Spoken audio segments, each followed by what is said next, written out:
ఓం శాంతి. అందరికీ శ్రీరామనవమి శుభాకాంక్షలు. జీవనరేఖ.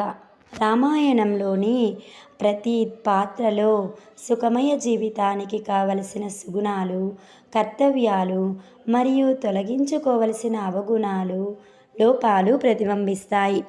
పెద్దవారి మాటలను మనసా వాచ కర్మణ ఆచరించాలని చెప్తుంది.